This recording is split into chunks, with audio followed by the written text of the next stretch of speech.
पहिले पहिले व्रत कैली हो दीनानाथ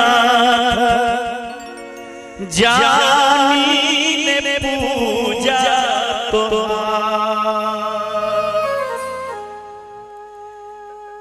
गीत के बड़ा भाव छे पहिले पहिले व्रत कैली हो दीनानाथ जानी ने पूजा तो जानी ने पूजा तो पहिले पहिले व्रत कैली हो दीनानाथ जानी ने पूजा तो जानी ने पूजा तो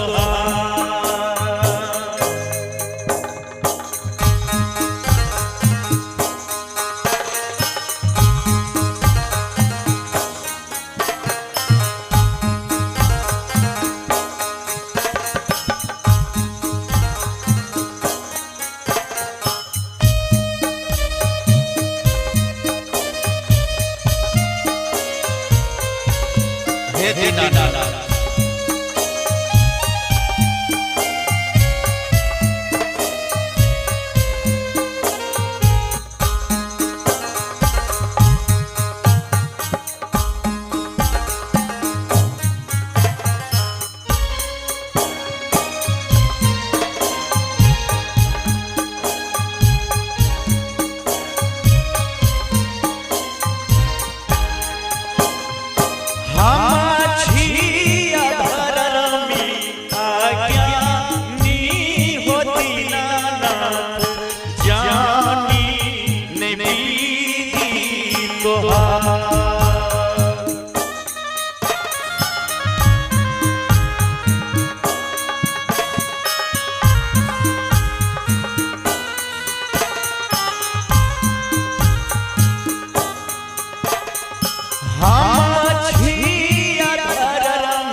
हे माता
जोरे जो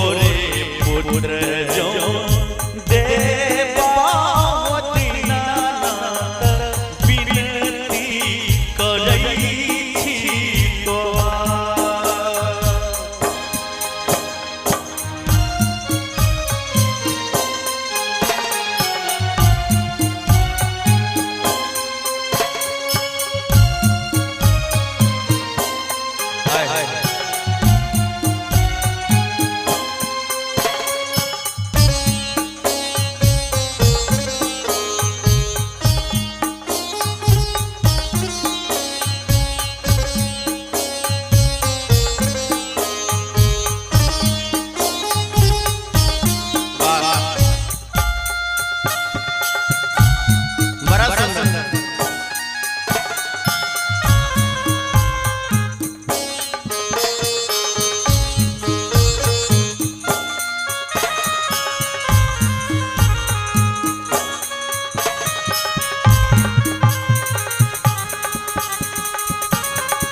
अबला से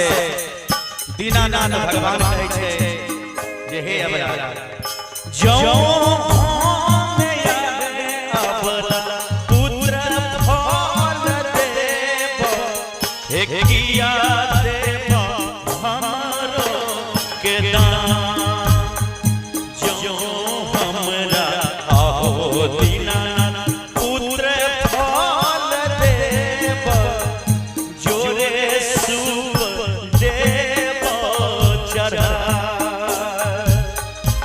बाबा दीनानाथ जो हमरा पुत्र फल देवे त जोरा जोरा के सूप चढ़े जो हमरा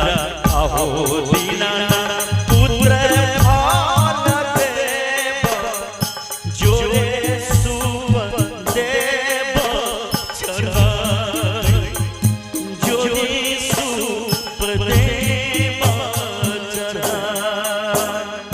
जोरे